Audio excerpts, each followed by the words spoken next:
Deutéronome, à partir du chapitre 44.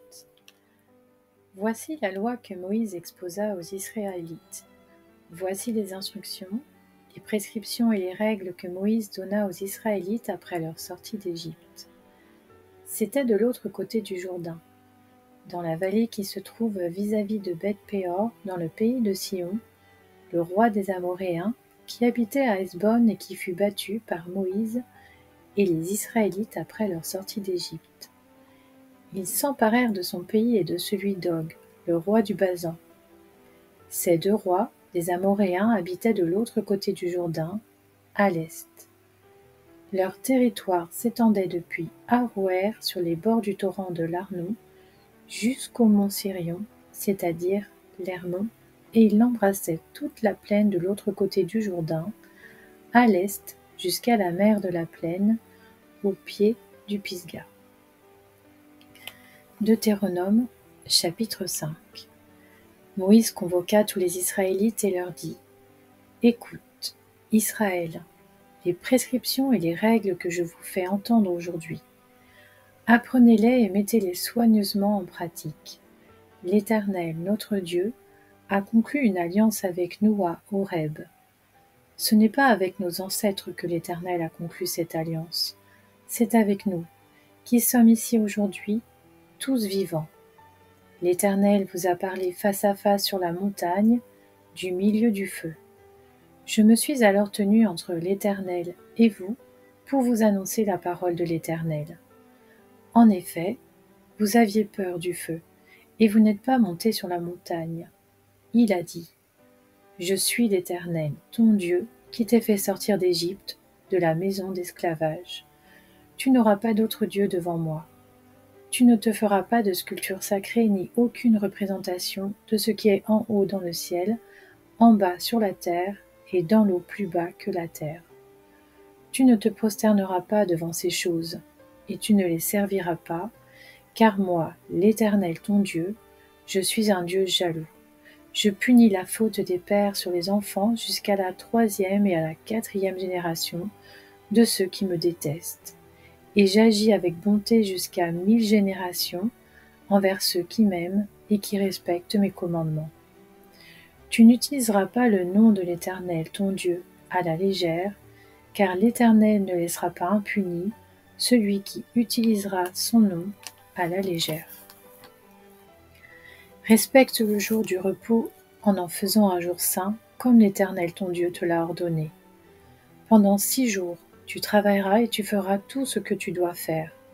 Mais le 7e jour est le jour du repos de l'Éternel ton Dieu. Tu ne feras aucun travail, ni toi, ni ton fils, ni ta fille, ni ton esclave, ni ta servante, ni ton bœuf, ni ton âne, ni aucune de tes bêtes, ni l'étranger qui habite chez toi, afin que ton esclave et ta servante se reposent comme toi. Tu te souviendras que tu as été esclave en Égypte et que l'Éternel, ton Dieu, t'en a fait sortir avec puissance et force. Voilà pourquoi l'Éternel, ton Dieu, t'a ordonné de respecter le jour du repos. Honore ton père et ta mère comme l'Éternel, ton Dieu, te l'a ordonné, afin de vivre longtemps et d'être heureux dans le pays que l'Éternel, ton Dieu, te donne. Tu ne commettras pas de meurtre, tu ne commettras pas d'adultère, tu ne commettras pas de vol, tu ne porteras pas de faux témoignages contre ton prochain, tu ne convoiteras pas la femme de ton prochain, tu ne désireras pas la maison de ton prochain, ni son champ, ni son esclave, ni sa servante, ni son bœuf, ni son âne, ni quoi que ce soit qui lui appartienne. Telles sont les paroles que l'Éternel a prononcées à haute voix sur la montagne, du milieu du feu, des nuées et de l'obscurité, et qu'il a adressées à toute votre assemblée sans rien ajouter. Il les a écrites sur 2 tables de pierre qu'il m'a données. Lorsque vous avez entendu la voix du milieu des ténèbres et tandis que la montagne était toute en feu, vos chefs de tribus et vos anciens se sont tous approchés de moi, et vous avez dit : Voici que l'Éternel, notre Dieu, nous a montré sa gloire et sa grandeur, et nous avons entendu sa voix du milieu du feu. Aujourd'hui, nous avons vu que Dieu a parlé à des hommes et qu'ils sont restés en vie. Maintenant, pourquoi mourrions-nous? En effet, ce grand feu nous dévorera. Si nous continuons à entendre la voix de l'Éternel, notre Dieu, nous mourrons.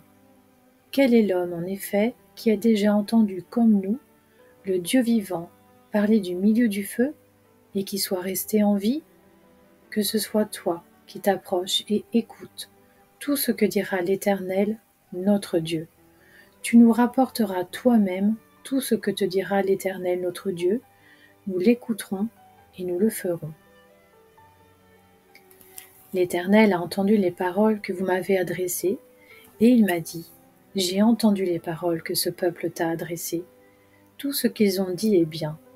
Si seulement ils avaient toujours ce même cœur pour me craindre et pour respecter tous mes commandements, afin d'être toujours heureux, eux et leurs enfants. Va leur dire de retourner dans leur tente.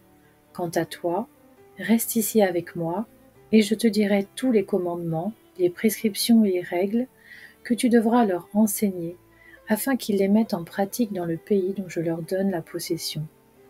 Vous veillerez à vous conformer à ce que l'Éternel, votre Dieu, vous a ordonné de faire.